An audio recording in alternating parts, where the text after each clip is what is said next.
سر مجاره برز سیامند حاجو سروک شپیلا آزادیا کردستان میوانه منه برز سیامند دمتا باش به سپاس جبو بشتر بوناته گلو کارل سر چه نخشره کنو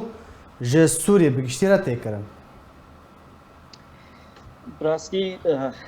دی وقتی ها زحمتك بیجی پیش روژال سوری چد بی بس سالی چوی هات خویا کرد گو نظام سال بسال بهیز دبی ام زانن دوختکی دا صدی هفته و پنج جعردی سوری نبن کنترل نظامی دا بود بن کنترل هزی جدا هزی ریکبریه دا بون ایرو صدی هفته و پنج جسوری جعردا سوری کتیه بن کنترل نظامی دا افتشتي العفريني باروجي تعليد بن مطرسيها جو جبهة النصرة هريمي نا وقتكي كورت وقتكي دريش بخي بدن كنترول خدا عم زانين جبهة النصرة ريخصنا القاعدة يا سوري بود وقتي خدا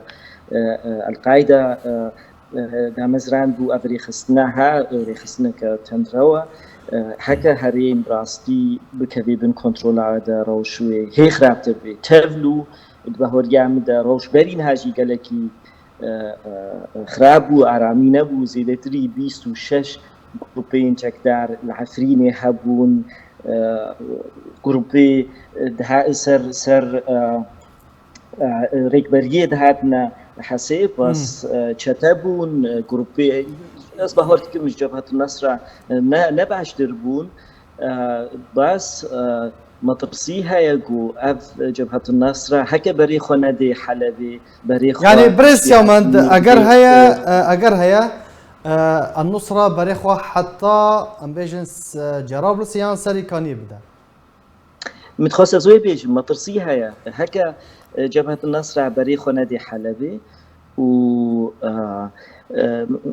قالكي معقولة بريخو بدي منطقي دي كردي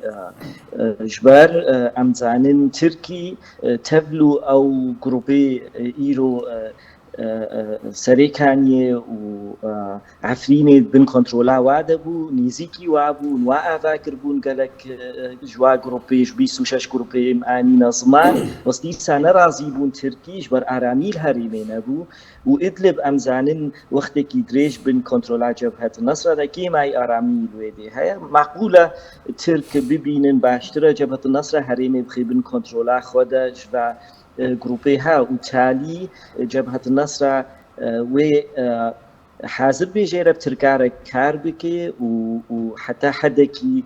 ترك بلكي كاربين جبهة النصرة بخنا بن كنترولا خدا كاري وكرتكي بيش الروجي داش بويدا مستعنا بنظاميرا يعني بروس عربكي بكاربين جبهة النصرة باشا بريس يوم الدنافة خفتنا خدا تبحث حلبي كر اگر هيا نصرة يعني بلان النصرة ده هيا وقلتي قلتنكو حلب يجي كنترول بك تشتكي وها هيا وصايا جولاني بري بيلكي قلتبو ام تخوازن باكوري حلبي بخنا بن كنترول خدا از بهارتكم حفتيل بيشياموي خويا كرن جبهة النصرة بري خوفا دي حلبي از بهارتكم جبهة جوندي جبهة النصرة بري خو بدي حلبي بس معقولة جي ترك بخوازن جو جبهة النصرة بري خو بدي هرمي دي كردي از بهاردكم فاروجي بيشيامة بحفتي بيشيامة وي خويا بكي جان استراتيجية جبهة النصرة و هل بجيري بري خو بدنا حلبي يعني بري خو بدنا هرمي دي كردي باشا بريز سيامند نها بفي بلاني في بروسي كي جيرا پشتوانه وكو ولاتن زلهيز تركيا امريكا يان بهفران يان چه پلانك دي بجي كرن از بهور ناكم امريكا پشگرتیا وی کاری هاد بکی و پشگرتیا جبهة النصرة بکی امزانن جبهة النصرة امريكي وكا رخصنك ارهابي بينن لو ماجي از بهار ناكم امريكي پشگرت بن جيره و امريكي داخويانيا خدا داخويا كرن قوت خوازن جبهة النصرة وكشين عفريني وهريني باروجي تالي قصنا بن كنترولا خدا برس او امريكي وي چبكن جبوي هريمي دي وهريم ندي جبهة النصرة نخبن كنترول خدا أسباب هناك أمريكي تشتكي لكن بسوي أفدا خيانيها دان وكيدي تكاري دي أمريكي جبلي داخيانية بريز جبلي داخيانية يعني بيوندين نهيني ين كو السريد نوبرا نصرة وأمريكا دا تناي قالوا أسباب هناك هبن وكم قوت دانستاني حكومتات تركي وجبهة النصرة هبي أمزان إدلب القلهفدو كاردكن سينورك هاي سوري بن كنترولا جبهة النصرة بتركيا تجارتي دكن باب الهواء بن كنترولا جبهة النصرة و تجربات تركاب جبهة النصرة هاي ووقتك دريش بفرا كاردكن تفلو جبهة النصرة تركيا جي وكري خصنك إرهابي تيناسكرن وكم قول چند ساله هیزی نزیکی ترکی هرمی کردی و کعفرین بن کنترل خود بن کنترل وعده و ترک راضی برز سیامان باشه تو بیجی تکیلی آمریکا به پلانرا تونه اگر پلان کبه یا ترکیه باشه ترکیه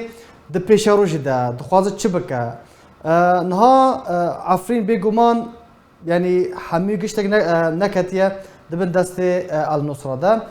بشك دبن دست حكومة سوريا دمكي ده كو سر بأوبوسيون سوريا بشك جي دبن دست التحرير ياجي حكومة هاورچون ياجي افيكو بجبهة النصرة تين اسكرن اگر هيا هر دو حكومات بكن يك بلان تركيا ده بيشاروج ده چيه ام نزانم راستي حتى چقاسي ترك بشكرن جوي بلانيرا اف تخميناتنا ام بيجن وكما قلت ترك نرازينا جروشي بس علي ديفا اف جروبيتشك داري حتى انها عفرين بن كنترولا وهذا بوصل صد بن كنترولا تركادا حتى تشقاسي جبهة النصراوي كذي بن كنترولا تركادا نزل على راسي لو ماجي لنا مجبورة يعني اف قوتناتي قوتن قو بلانك تركايا راسي تخمينات ام دكن جعلي ديفا دهيزي قالكي تندرو وقوين جو حتى انها ترك بش قريت كرن جبهة النصارى دعفرين اذا شردكن هيزا حمشاد وحمزات هردو هيز برينها العفرين يبون والقل جبهة النصرى بيمانك شيكرنا والقل ويناك شردكن لو ماجي ازبه وردكم يعني جو تركي نخص بانا بهردو هيزيها قل جبهة النصارى كار ندكرن وكم قلت بيشروشي دوي اي خويا كرن باش روشا ادلبي ويتشبه بريز سيامان روشا ادلبي ويتشبه دا سبيكا اخافتنا خودت تقول ريجيم هركو دچا بهستر دبا ونهاجي ريجيم هردم بحصا ادلبي دكا دبيجا دفي ادلبي فقرد بن كنترولا ويدا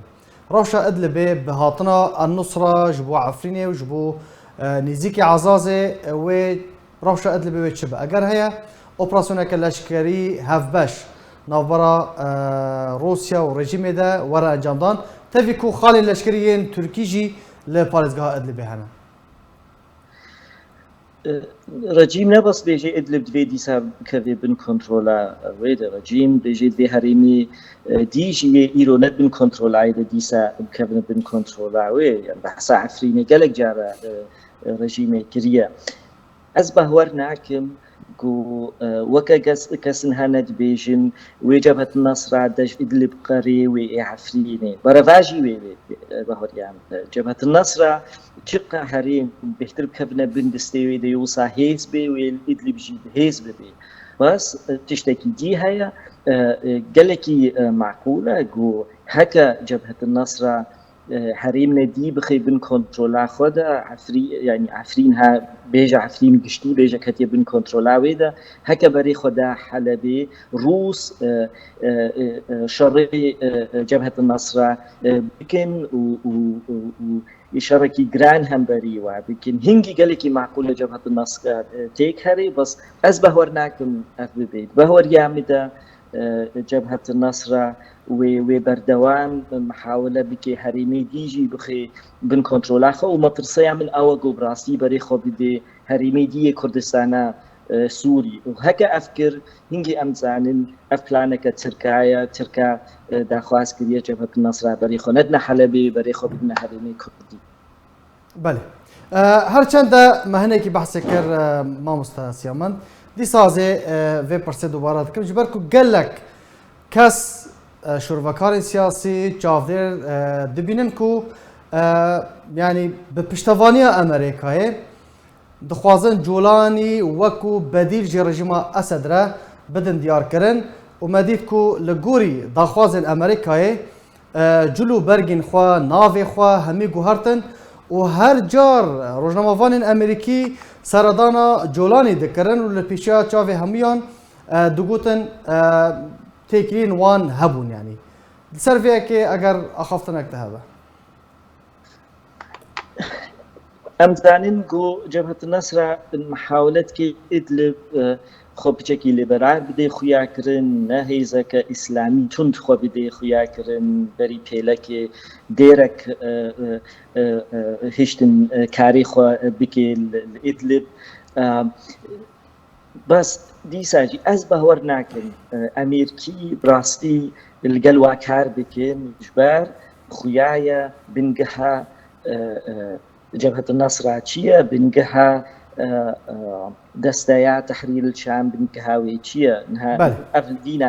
خۆتکێ جبهة النصرة لۆ ماژی ئەس بەهوەر ناکەم ئادیکار بن ئەمریکی وارە گۆ ببنە ئەلترناتیڤ ئەمریکیارە نە ئەلترناتیڤە بەشار ئەسەد جوڵانی. gelek spas ji bo birêz Siyamend Haco serokê şepêla Azadiya Kurdistanî gelek spas li ser beşdarbûna te.